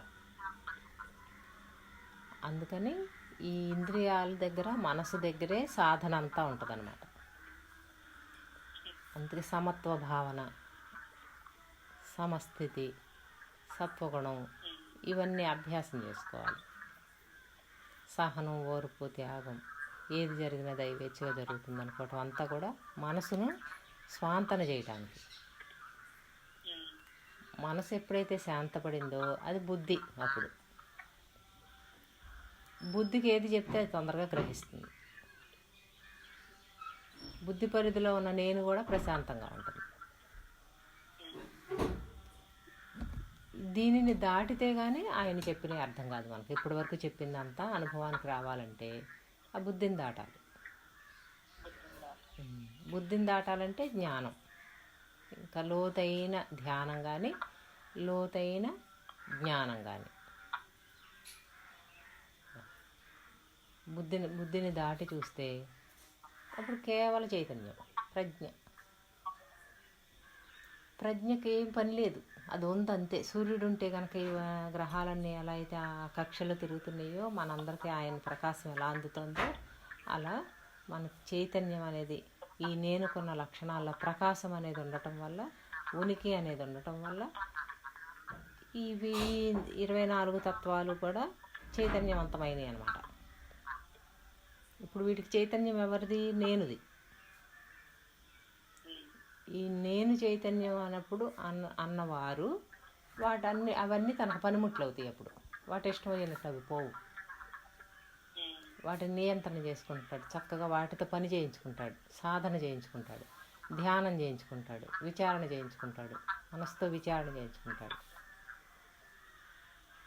ఇంద్రియాలన్నీ అప్పుడు సమస్థితిలో ఉండి వాటి వెంట వీటి వెంట పరుగులు ఎత్తట్లేదు, మనసు శాంతించి ఉంది. అలాంటి శరీరాన్ని సాధన నిమిత్తం వినియోగించుకుంటాడు. అప్పుడు దానికి తన యజమానిగా, తను ఆగమంటే ఆగుతాయి, ఎటు నడపాలంటే అటు నడుపుతాయి. భగవద్గీతలో ఏం చెప్పారు? రౌతు స్వాధీనంలో లేని గుర్రాలు అవి ఎటు తీసుకెళ్తే అటు, అవి గోతులో పడేస్తే వాడు గోతులో పడతాడు. అవి ఏ కొండ అంచుకెళ్ళి దూకేస్తే తెలియక దాంతోపాటు వీడు కూడా పడిపోతాడు. అదే రౌతు చేతిలో పగ్గాలు గుర్రాలు స్వాధీనమై ఉన్నవాడైతే ఎటు కావాలంటే అటు నడుపుకుంటున్నాడు గుర్రాన్ని. తను ఎటు వెళ్ళాలనుకుంటున్నాడో ఆ గమ్యం వైపు ఆ గుర్రాలను మరల్చి గమ్యం చేరుతున్నాడు. అదే గుర్రాలే యజమాని ఆధీనం నుంచి తప్పి యజమానిని అవి స్వాధీనం చేసుకున్నాయి అనుకోండి, అవి అప్పుడు అది ఎటు నడిపితే అటు వెళ్ళాల్సిందే, అవి పడితే పడాల్సిందే. వాటికి వచ్చే అవివేకంతో వచ్చిన అనుభవాలన్నీ గుర్రంలో అదే రథం మీద ఉన్నవాడికి కూడా అనుభవించాల్సిందేగా. పెద్ద గోతిలో ఎత్తి పడేసి మళ్ళీ పైకి లేచింది అనుకోండి, వీడు కూడా ఎగిరి పడతాడు. అలా మన మనసుతో ఉన్నప్పుడు వచ్చే కష్ట నష్టాలన్నీ కూడా నేను కూడా భరిస్తుంది. ఇప్పుడు నేనుకి జ్ఞానం వచ్చింది, వాటి గోలంతా నేనెందుకు పడాలి అసలు అని. అప్పుడు వాటి ధర్మాలన్నీ తెలుసుకుని, వాటికి ఆ ధర్మాలు ఎక్కడి నుంచి వచ్చాయి, నేను ఉండటం వల్లే, నేను అనే చైతన్యం వల్ల. నేనంటే అహంకారం కాదు ఇక్కడ, జ్ఞానము చైతన్యం తెలివి ఆ ప్రజ్ఞ అనేది ఉండటం వల్ల అవన్నీ కూడా చైతన్యవంతమైనవి. తన సాన్నిధ్యంలో తన చైతన్యంతో చైతన్యవంతమై జరిగే ఆ వ్యవహారం తననెందుకు పడగొడుతోంది అంటే తన స్వరూప జ్ఞానం తనకు లేకపోవటం వల్ల. ఇప్పుడు స్వరూప జ్ఞానంతో ఏం తెలిసింది? ఎవరికి తెలిసింది ఇదంతా? ఎవరైతే ఆ పగ్గాలు చేతిలోకి తీసుకుని ఇంద్రియాలను మనసును తన స్వాధీనం చేసుకున్నాడో వాళ్ళకి తెలుస్తుంది. చేసుకొని వాళ్ళకి తెలియదు, అవి తిప్పినట్టే తిరుగుతారు. మాకేం తెలవట్లేదు అంటారు. ఒకవేళ చేసిన బలవంతంగా చేస్తారు, చేసి అప్పుడు మళ్ళీ మాకేం తెలియట్లేదు అంటారు. ఇంత స్పష్టంగా చెబుతున్నారు, అబ్జర్వ్ చేసుకో సాక్షిత్వం అని.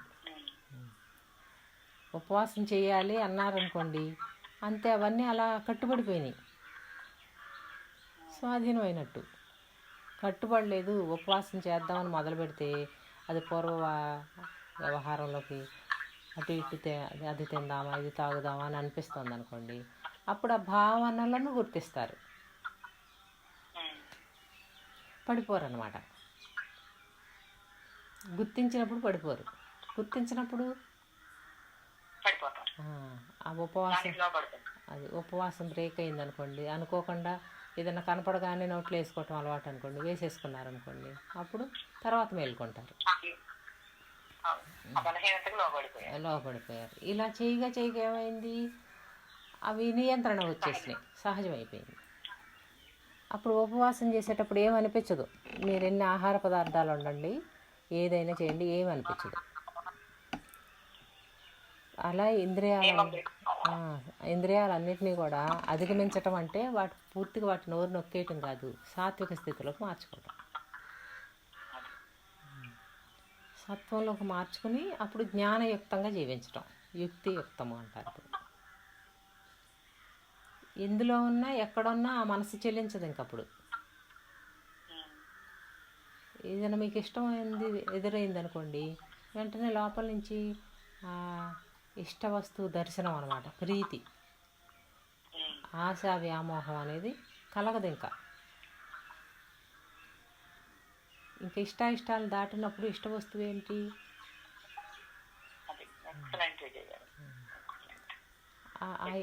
ఆ ఇష్టము అనేది లోపల తెలియబడింది అనుకోండి, దానిని కూడా భావంలో నుంచి తుడిచేయాలి, సమత్వ భావనకు వచ్చేయాలి.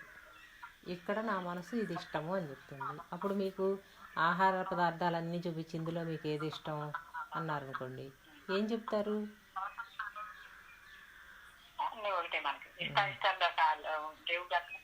లేవు. అలాగే చాలా సినిమాలు వస్తూ ఉంటాయి కదా, ఆ సినిమాలన్నీ కూడా ఆ కథ బాగోలేదు, ఈ కథ బాగలేదు అంటారు. అసలు అక్కడ ఇష్టాలు లేని వాళ్ళకి ఏది బాగుందో ఏది బాగోలేదో అర్థం కాదు, ఇంకా చెప్పలేరు. చక్కగా అన్ని షాపింగ్లు, సెలక్షన్లు అన్నీ అలవాటు పడిపోయి ఉన్నవాళ్ళు ఒక 4 నెలలు 5 నెలలు 1 సంవత్సర కాలం పాటు కరోనా వల్ల అన్నీ ఆగిపోయినాయి అనుకోండి, మనసు మరుపు వెళ్ళిపోతుంది. ఇంకా ఇష్టాలను చెప్పలేదు.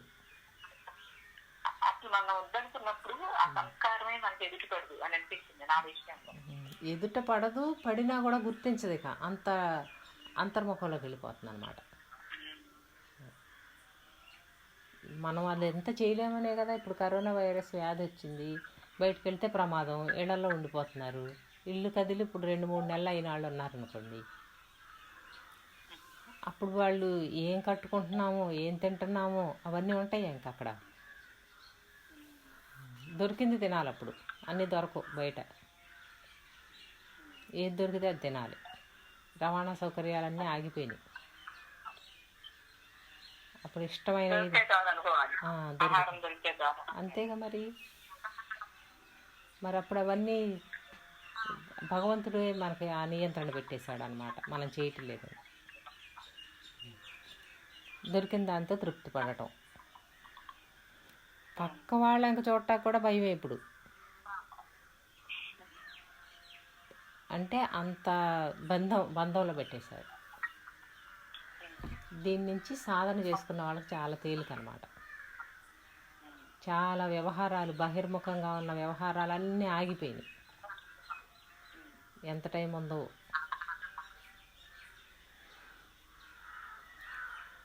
భగవంతుడిచ్చిన వరంగా తీసుకోవాలి. అప్పుడు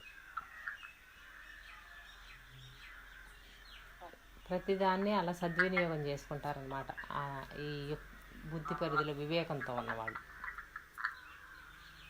రోజు బాగా తీవ్రమైన ఒత్తిడితో పని తగులుతుంది అనుకోండి, ఒకరోజు ఇంట్లో వాళ్ళందరూ ఎక్కడికో వెళ్ళారు, ఒంటరిగా ఉన్నాము, దాన్ని అవకాశంగా తీసుకోవాలి. వాళ్ళు లేరు వీళ్ళు లేరు అన్నాం అనుకోండి, అప్పుడు ఎలోన్ ఫీలింగ్ వస్తుందన్నమాట. ఏదో ఒక శూన్యంలో ఉన్నట్టు, నా వాళ్ళు ఎవరు లేరు అన్నట్టు వస్తుంది. దానిని గుర్తించాలి. అందరికీ రాదు. అటువంటివన్నీ కూడా సాధనకు తీసుకోవాలి. ఇప్పుడు ఇందులో ముఖ్యమైన పాయింట్ వివేకము అంటే ఇంద్రియాలు చెప్పినట్లుగా మనసు బహిర్ముఖం పోకుండా ఇంద్రియాలను మనసును స్వాధీనం చేసుకున్న పురుషుడు ఎవరైతే ఉన్నారో ఆ నేనుకి ఇవన్నీ పనిముట్లు. వీటిని గుర్తించడానికి కూడా ఇలా మనం సాధనతో చెప్పుకున్నాం, మనకు సహకరిస్తాయి. అవి పనిముట్లయ్యి వాటికి నేను యజమాని, అవి నాకు బానిసలలాగా ఎప్పుడైతే మారిందో అప్పుడు అవన్నీ కూడా మనకు సహకరిస్తాయి. అది లేనప్పుడు అవి యజమాని, నేను బానిస అయిపోయింది, తిరగబడిపోయింది.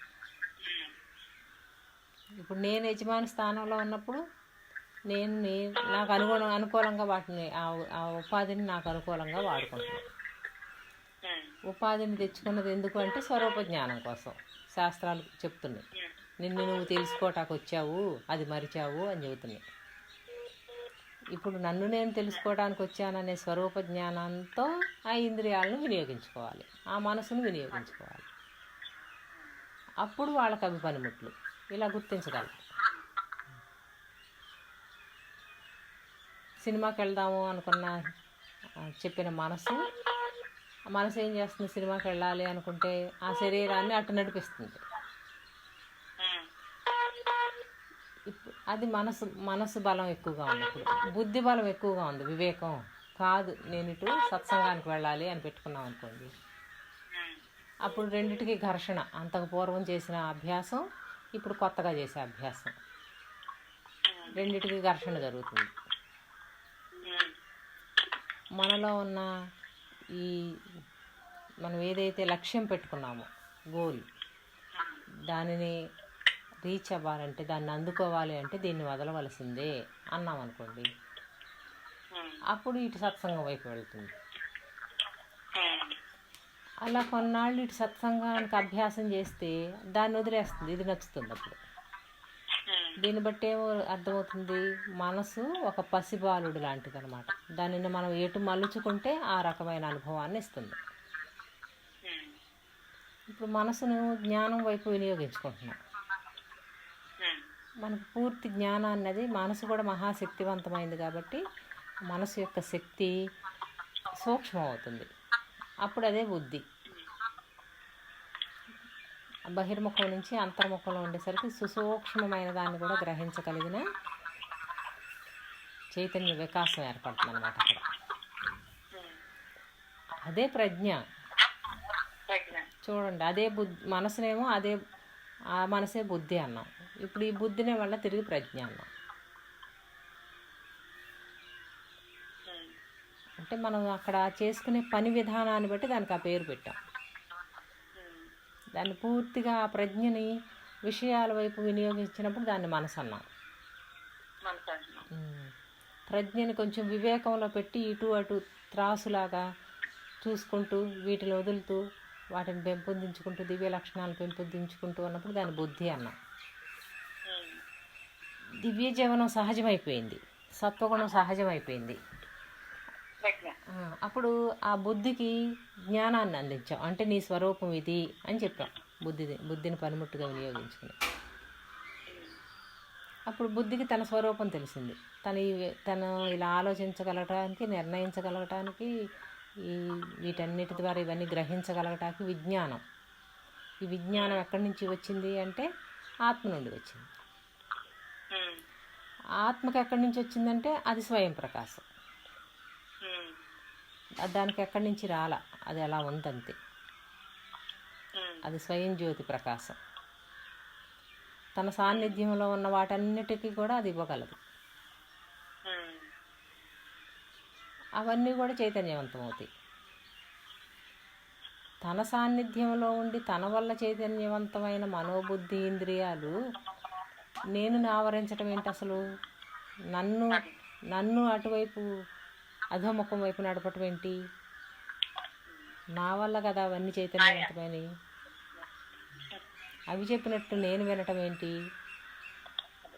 నేను చెప్పినట్టు వినాలి కదా అవి అన్నప్పుడు ఆ నేను పురుషుడు. పురుష స్థానంలో ఉండి వాటిని తన స్వరూప జ్ఞానం కొరకు వినియోగించుకునేటప్పుడు దానిని వివేకము అన్నారు. అది వివేకం. ఏది మంచి, ఏది చెడు, ఏది భగవత్ చైతన్యం, ఏది మాయా చైతన్యం, ఏది సత్య నేను, ఏది అసత్య నేను. వివేకం ఎప్పుడు ఇలా బేరీజ్ చేసుకుంటుంది అనమాట. ఏది శ్రేయస్సు, ఏది ప్రేయస్సు. అప్పుడు నేను తత్వంలో అనుసంధానమై ఉన్నప్పుడు అన్ని నేనులు నేనైన ఆ సర్వవ్యాపక చైతన్యానుభవంలో, సర్వజ్ఞత్వంలో మనకు ఆ గురు దర్శనాలు, క్షేత్ర దర్శనాలు అవుతాయి. అది సంగతి. ఇప్పుడు కరెక్ట్గా వచ్చేసిందిగా. చాలా కరెక్ట్గా క్రమంగా వచ్చేసింది. అలా ఉంటే ఈ స్వామి యోగానంద గారు చెప్పిన అనుభవం సర్వులకు సమమే. ఆ ఎవరో మహాత్ములకు వచ్చిన ఈ స్థితి నాకు రాలేదు అనుకోవటానికి లేదు.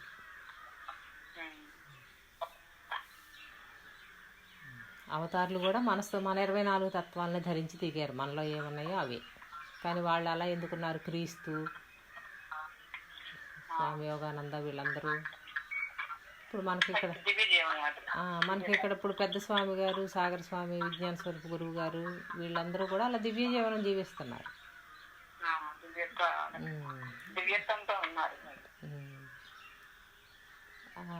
నేను స్థానంలో, పురుష స్థానంలో ఉన్నారు. ప్రకృతి స్వాధీనం అయ్యింది. ప్రకృతినప్పుడు ఎటు కావాలంటే అటు వినియోగించుకోవచ్చు. కాబట్టి వాళ్ళందరూ ఏం చేస్తున్నారు? మనందరి మీద వినియోగిస్తున్నారు. మనకు ఆ శక్తిని, జ్ఞానాన్ని ప్రసారం చేస్తున్నారు వాళ్ళ సంకల్పంతో. తీసుకోవటానికి మనకు అర్హత ఉండాలిగా. అర్హత ఉండాలంటే మనం ఇలా ఉండాలి. ఇంద్రియాలు లాగబడినట్లుగా వెళ్లకుండా ఎటువంటి చోటన్నా కూడా ఆత్మ నిగ్రహం ఉండాలన్నమాట. మామూలు నిగ్రహం అని కూడా చెప్పాల. భగవద్గీతలో ఆత్మ వినిగ్రహ అని చెప్తారు. విశిష్టమైన నిగ్రహం అనమాట. దాన్ని ఏమన్నారంటే సహజం. నిగ్రహించుకునేటప్పుడు అది సాధన. సహజమైనప్పుడు వినిగ్రహం. విశిష్టంగా నిగ్రహించుకున్నాడు అని అంటే ఏ ఇంద్రియము అతనిని క్షోభ పెట్టడం లేదు. ఇది కావాలి అని అతనిని పరుగులు పెట్టించటం లేదు. అది నిగ్రహంగా ఉన్నామో లేదో తెలియాలంటే మనకు మళ్ళీ ఈ జగత్తు అవసరం కదా. ఇప్పుడు సాధకులకు ఏ మాయ అయితే తనల్ని ముంచింది, భగవంతుడి నుంచి వేరు చేసింది అని అనుకున్నాడో వారందరికీ కూడా అప్పుడు ఈ మాయ తేల్చేదిగా అవుతుందన్నమాట, ఉద్ధరించేదిగా అవుతుంది. మనం ఎలా ఉన్నామో గుర్తించాలంటే ఒక పరీక్ష రావాలి. పరీక్ష పాస్ అయితేనే కదా మనం సరిగ్గా ఉన్నామని తెలిసేది. ఇప్పుడు ఆ పరీక్ష వచ్చినప్పుడు పరీక్షలో పాస్ అవ్వాలిగా.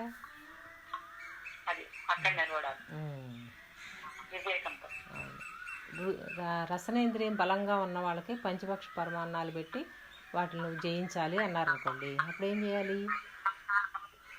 ఆ నిగ్రహం ఎంతవరకు ఉందో అప్పుడు తెలుస్తుంది. అప్పుడు చూడాలి. గురువు గారిలాగా అన్ని కలుపుకుని తినాలి.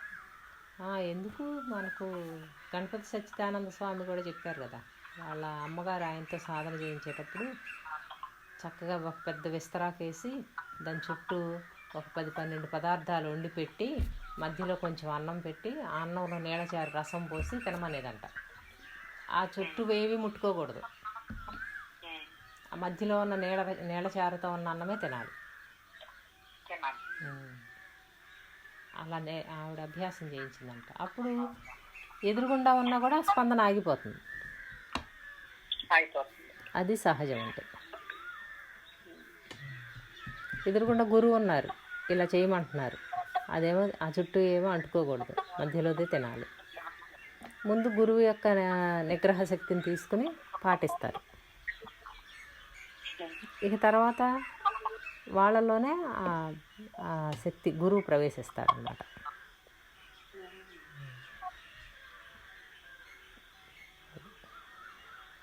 చదువు.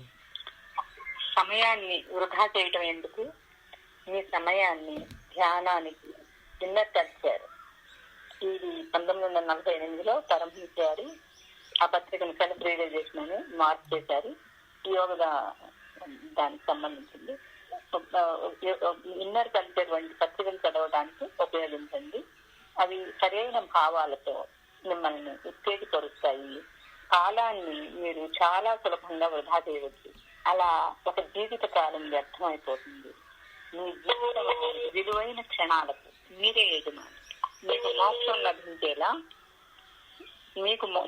లభించేలా వాటిని వివేకంతో ఉపయోగించండి. పేకాటలోనూ నిరుపయోగమైన విషయాల్లోనూ కాలం ఎందుకు గడిపేయాలి? కొందరు గంటల కొలది సమయాన్ని పొగతో నిండిన గదులలో పేకాటలో గడపడం నేను చూశాను. జీవితాన్ని అలా వృధా చేయటం ద్వారా మీ ఆత్మకు మీరు ఎంతో హాని చేస్తున్నారు. అలా చాలా మంది సమయం వ్యర్థం అవుతుంది. దాని నుండి మీకేమీ తిరిగి రాదు. పని నుండి కొంత విశ్రాంతి కావాలి అనుకుంటే బయటకు వెళ్ళి కొంతసేపు నడవచ్చు, ఇంకా వ్యాయామం చేయవచ్చు. ఎంత వివేకం అన్నమాట. ధ్యానం ఎప్పుడు ధ్యానమే చేస్తూ ఉండలేరు కదా, అప్పుడు మళ్ళీ వ్యవహారం చేసేటప్పుడు వివేకంతో చేయాలి. బుద్ధి పరిధిలో అంటే మన స్వరూపానికి నష్టం కలగని విధంగా చేయాలి. మనసులోకి దిగకూడదు అన్నమాట. అలాగే మనం భగవద్గీత సత్సంగంలో రాకముందు చదువుకున్నాం. గురువుగారి దగ్గర సత్సంగం అంతా విన్నాక చదివాం. ఎంత తేడా వచ్చింది? లోతైన అధ్యయనం కుదరట్లా. గురు స్ఫూర్తిని అందుకుంటూ చదువుతాం, చెప్తున్నాం, గురు స్ఫూర్తి అందుతుంది. ఇలా మనకి ఆ తేడా తెలుస్తుందిగా. మనసుని ధ్యానంలో ఆపేసి అక్కడ ఇంకా నాకు నా స్థితిలో నేనున్నాను అని ఆ నిద్రలో ఎలా ఉన్నాడో హాయిగా అలా మనోబుద్ధులు ఆగిపోయిన స్థితిలో, సమాధి స్థితిలో ఆ హాయిని అనుభూతి చెంది ఇంకా అదే నా స్వరూపం అనుకుని ఇంకా బయట వ్యవహారం మానేశాడు అనుకోండి, అప్పుడు ఏమవుతుంది? సగం తెలిసి సగం తెలియని వాడు అవుతాడనమాట. అంతరంలో ఉన్న జ్యోతిని, బహిరంలో ఉన్న జ్యోతిని 2 జ్యోతులు ఉన్నాయా? అంతరంలో ఒక జ్యోతి, బహిరంలో ఒక జ్యోతి, ఈ రెండుని దాటిన జ్యోతి ఒక జ్యోతి, ప్రత్యేక జ్యోతి. ఇలా ఇన్ని రకాల జ్యోతులు ఉన్నాయా? బాహ్యంలో తెలుసుకునే తెలివి అదే, అంతరంలో తెలుసుకునే తెలివి అదే. ఇవన్నీ ఆగటాన్ని తెలుసుకుంది సమాధిలో. వ్యవహరించేటప్పుడు అవన్నీ వ్యవహరించడాన్ని తెలుసుకుంది. వీటికి విలక్షణంగా ఉన్న నేను స్థానంలో సాక్షిత్వంలో ఉంది. సాక్షి తానని తెలుసుకుంది అదే తెలివితో.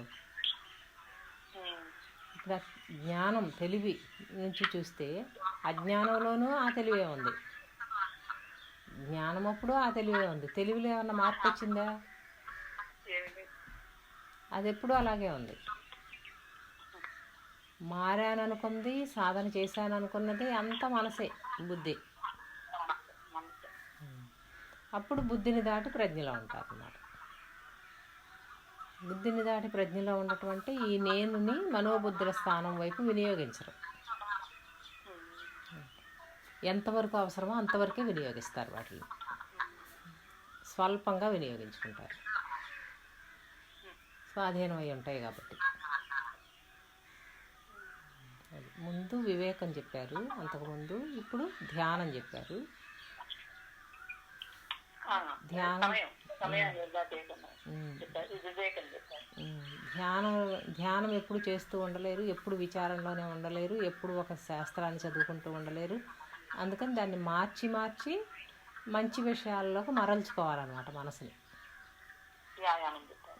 వ్యాయామం ఇలా ఏదో ఒకటి ఉపయోగపడేవి చేయించాలి, నిరుపయోగకరమైన వాటి జోలికి వెళ్ళనివ్వకూడదు. వాటి వల్ల సమయం వృధా అవుతుంది.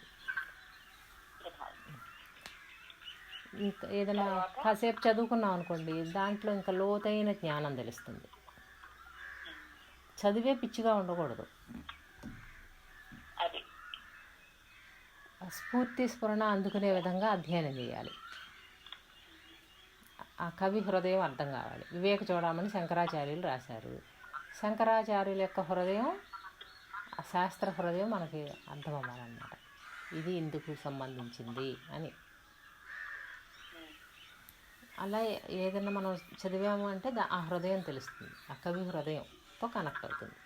ఆ కవి లేడు అక్కడ, ఆయన శరీరము లేదు, కానీ ఆయన చైతన్యం అంతా అందులో నిక్షిప్తమైంది.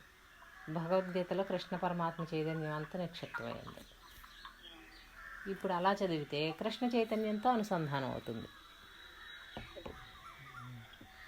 ఆ కృష్ణ పరమాత్మే ఆయన ఏ భావనతో ఆ భగవద్గీతని రచించారో ఆయన యొక్క ఆ మూల భావన ప్రతి శ్లోకంలో ఉన్న అర్థం అంతా కూడా తెలుస్తుంది అన్నమాట, భావార్థం. అందుకే చెప్తారు కదా, భావార్థం, అనుభవార్థం. ఇలా భావార్థం ఎప్పుడైతే అయిందో అది అనుభవార్థంలోకి మారిపోతుంది. భావంలో నిలబడినప్పుడు అది అనుభవంగా మారుతుంది. వాచ్యార్థం, భావార్థం, అనుభవార్థం. ఆ టెక్నిక్ పట్టుకోవాలి. యోగ వాసిష్టం చదివారంటే రాముల వారు వశిష్ఠులు చదివితే గురువు చెప్పేటప్పుడు గురుస్థానంలోకి వెళ్ళిపోవాలి, శిష్యుడు అడిగేటప్పుడు శిష్యస్థానంలో ఉండాలి. మన లోపలే ఉన్నారు గురు శిష్యులు ఇద్దరు. అప్పుడు అట్లా మనకు మంచి మంచి ఉన్నతమైన ఆశయాలు, భావనలు వ్యక్తమవుతాయి అన్నమాట అంతర్ముఖమైనప్పుడు. అంటే ఇంద్రియ విషయాల పట్ల బహిర్ముఖం నుంచి అంతర్ముఖం చేసినప్పుడు. అంతర్ముఖం అంటే అన్నిటినీ చెత్తకొట్టేమని కాదు, సమస్థితిలో పెట్టాలి. ముందు సమస్థితిలో పెట్టి అప్పుడు సహజం చేసుకోవాలి. సహజం చేసుకోవటం అంటే అప్పుడు సాధన, ప్రాణాన్ని జయించటం, మనసుని జయించటం, ఆత్మలో స్థిరంగా ఉండటం. ధ్యానం అంటే ఇవన్నీ జయించటం, ఆత్మలో స్థిరంగా ఉండటం. ఆ స్థిరత్వం లభించాక మరలా తిరిగి ఆ శరీరాన్ని పనిముట్టుగా వినియోగించుకోవాలి. మళ్ళీ శరీరంలోకి ప్రవేశిస్తాం కదా, ధ్యానం చేసాము, సమాధి స్థితి కలిగింది, అందులో 1-2 గంటలు ఉన్నాము, అలా ఉండిపోతున్నామా? తిరిగి మళ్ళీ చైతన్యం ఈ శరీరంలోకి ప్రవేశిస్తుంది కదా, అప్పుడు కర్మ వ్యవహారం వచ్చేస్తుందిగా. వ్యవహారంతో మనం వీటిని అధిగమించిన స్థితిలో ఏదైతే మనకు అనుభూతి కలిగిందో ఆ అనుభూతిని అట్టి పెట్టుకుని చేయాలి, కలవకూడదు.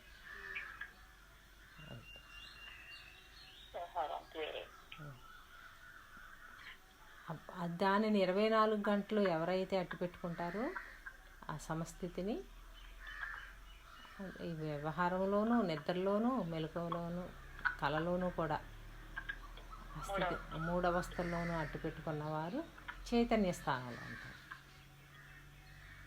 బుద్ధిని దాటిపోయి చైతన్య పరిధిలోకి వెళ్ళారు. అక్కడేం సాధన ఉండదు, అది సర్వవ్యాపకమే. అది పరిమితం ఎప్పుడైతే పోయిందో అది సర్వవ్యాపకమే. అక్కడ గుర్తించటమే. ఇంకా అక్కడ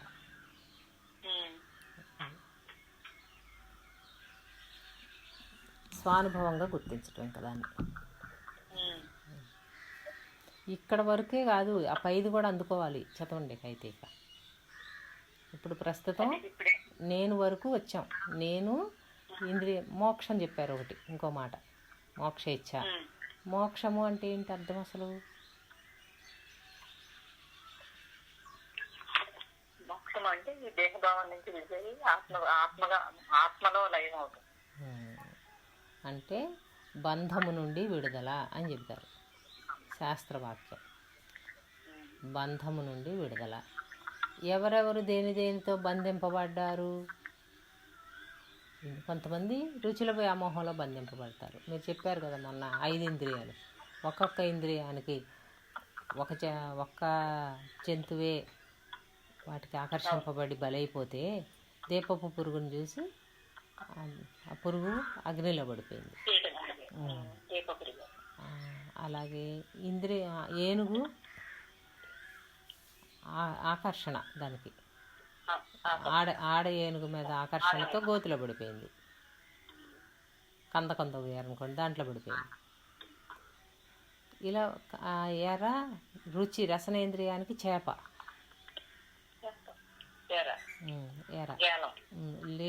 కస్తూరి మృగం వాసన, గంధం. తన నుండి వచ్చే వాసన ఎక్కడి నుండో వస్తుందని దాన్ని అందుకోవాలి అని పరిగెత్తిందంట. అది అక్కడికి ఇక్కడికి తిరిగింది. ఎక్కడికి వెళ్తే అక్కడే వచ్చింది, ఎందుకంటే తనే ఉంది కాబట్టి. తన నుండి వస్తుంది కాబట్టి. తన నుండి వస్తుందని తెలియక, దాన్ని ఎలా అందుకోవాలో తెలియక అది ఏ చెట్టుకో దేనికో గుద్దుకుని చనిపోతుందంట. అంటే పిచ్చెక్కిపోతుంది అన్నమాట దానికి. అన్ని ప్రయత్నాలు చేసి చేసి చేసి అది ఎటు నుంచి వస్తుందో గ్రహించలేక ఆ తలని దేనికి ఒకదానికి వేసి కొట్టుకుంటున్నాం. అది తన నుంచి వచ్చేది అని తెలియక. మనం కూడా అంతే, కస్తూరి మృగంలాగా మనలోనే ఆనందం ఉందని తెలియక ఆనందం కోసం అదంతా వెతుక్కుంటున్నాం. వాసన అంటే గంధం. దానిని మన లోపల ఉన్న కారణ శరీరంతో కూడా చెప్పుకోవచ్చు. వాసనలన్నీ లోపల నుంచి వస్తుంటే మనం బయట నుంచి చూస్తున్నాం అనుకుంటున్నాం. బయట పరిగెత్తుతున్నాం ఎంతసేపు. అసలు లోపల ప్రేరణ దగ్గర ఆ వాసనలు క్షయం చేస్తే బయట ఉండి కూడా లేనిది అవుతుంది. అప్పుడు కళ్ళెదురుగుండా అన్నీ ఉన్నా కూడా అలా చూస్తూ ఉంటాడు, విడుదలై ఉంటాడు. ఇలా ఇంద్రియాలన్నిటినీ కూడా 5 ఇంద్రియాల దగ్గర అనేకమైన ఆకర్షణలు ఉన్నాయి కాబట్టి ఆ ఇంద్రియాలు అటువైపు వెళ్లకుండా ఆత్మవైపు తిరిగి ఉండటమే మోక్షం. వాటి క్షోభ, ఇంద్రియాల యొక్క క్షోభ తగ్గుతుందన్నమాట. రోజు ఒక పని మనం అలవాటు చేసామనుకోండి, మనసు అదే కావాలని కోరుతుంది. మనసు లక్షణం అర్థమైపోయింది. అప్పుడు ఆ అలవాటుని అటు నుంచి మార్చి ఇటు చేస్తాం, ఇది నచ్చుతుంది, ఇటు పడిపోతుంది. అప్పుడు ఇది విడుదలకు కారణం అవుతుంది. కాబట్టి అప్పుడు మోక్షము అంటే బంధము నుండి విడుదల. గుణాలతో బంధించబడి ఉన్నామా అంటే రాగద్వేషాలతో, ఇంద్రియాలతో బంధించబడి ఉన్నామా విషయాలు, ఇలా చూసుకొని వాటి నుండి వాటిని సమస్థితిలోకి తెచ్చుకొని వాటి యొక్క క్షోభ, ఇదే కావాలి, ఇది లేకపోతే నేను ఉండలేనని పిల్లాడు మారం చేసినట్టు చేస్తుంది మనసు ఒక్కసారి. అలాంటివి ఏమీ లేని ఒక పరిపక్వ స్థితి అన్నమాట.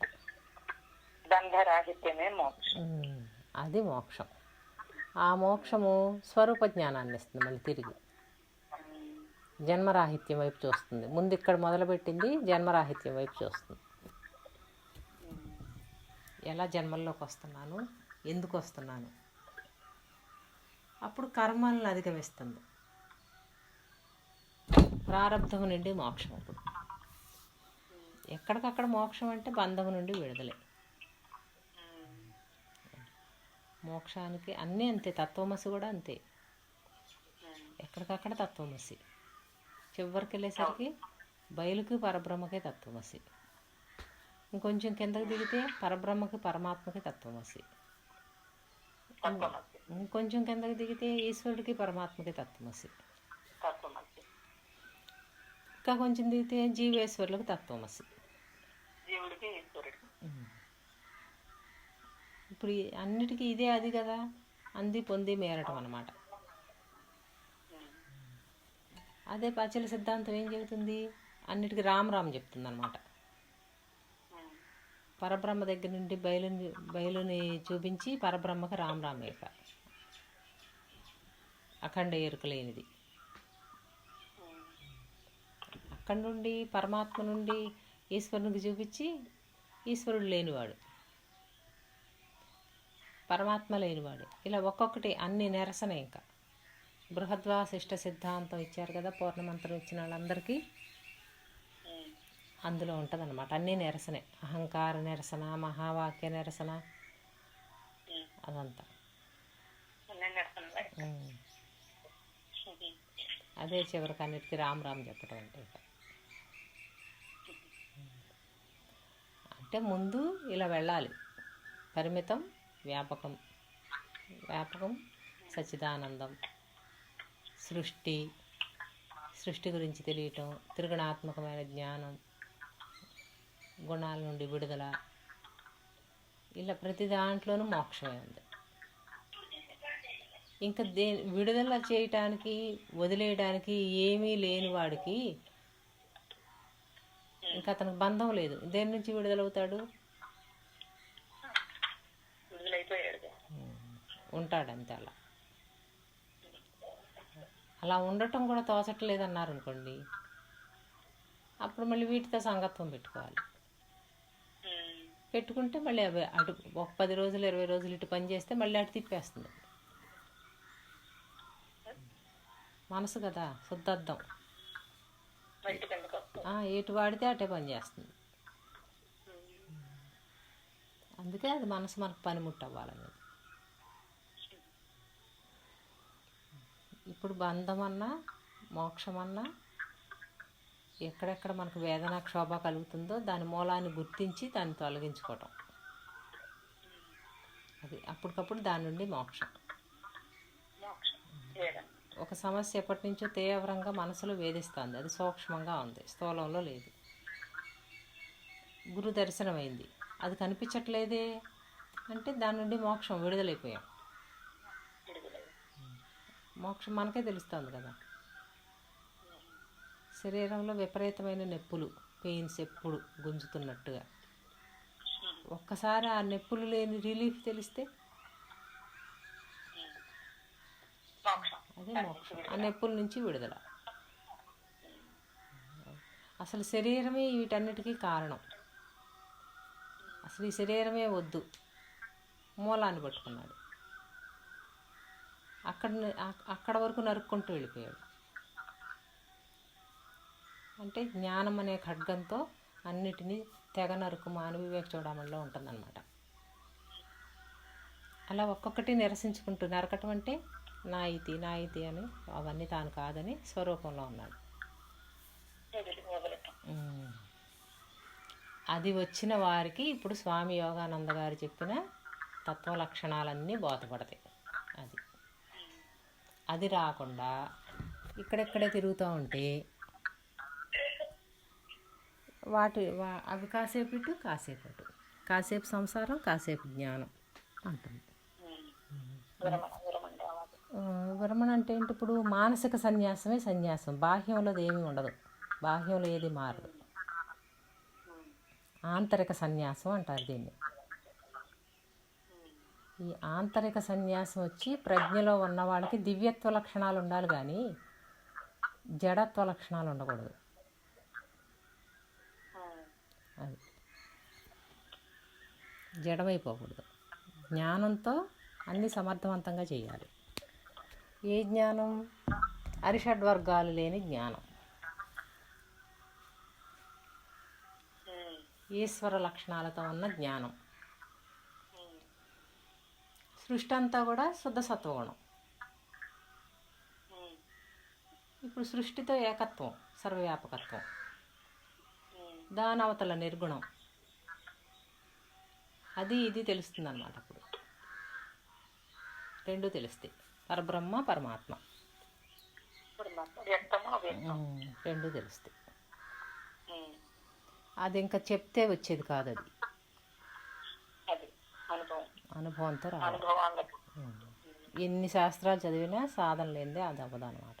భావన మార్చుకుంది అవ్వదు.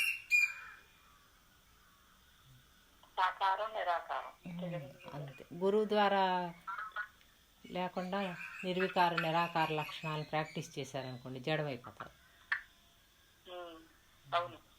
రెండు బ్యాలెన్స్ చేయించేవాళ్ళు గురువు.